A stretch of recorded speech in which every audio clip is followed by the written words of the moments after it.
Well, I was tremendously proud of our players and our staff, what we were able to accomplish last year. Biggest disappointment was we didn't finish. And, you got to give credit to the teams we played that beat us.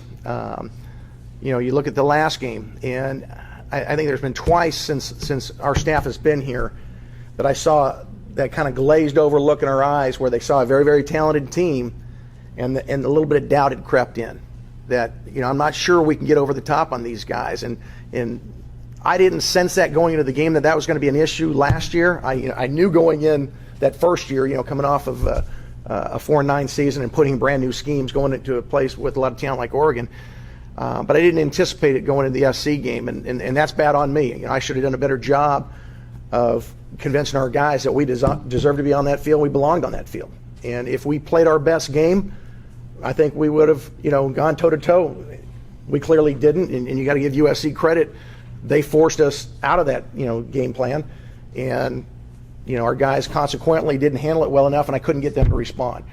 I think having a bunch of guys that were in that situation realized that as we got into the ebb and flow of the game after the initial, getting, kicked in the teeth, they felt they can play. They've got good players. And I think having guys go through that experience, have a little bit of embarrassment, a little chip on their shoulder over getting kicked in the teeth. Now we got to, hopefully go back into that game, play against a lot of the same players, albeit different schemes, and just compete much better than what we did last year.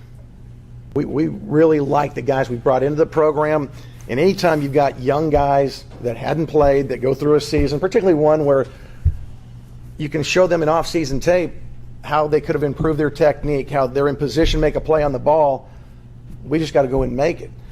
When you're a brand new player, that first year you're out there, I remember when I was a first-time player, going from high school to college, the game was so fast. You're just worried about getting lined up. You're not thinking about making plays. That next year, everything slows down for you. You just start reacting and playing natural football. And I think we've got a lot of guys, particularly in the corner position, that are finally at that point. Our challenge is we've got some talented young guys. How quickly can they assimilate? Hopefully we won't have a lot of pressure on them. A year ago we had a bunch of injuries. Hopefully they can develop the way we would like them to develop. But a guy like Corey Ferguson we brought in, we're hearing great reports from him, competing and running during the summer.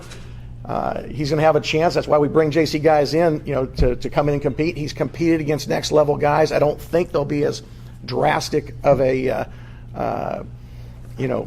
confidence issue that we have with some of those younger guys.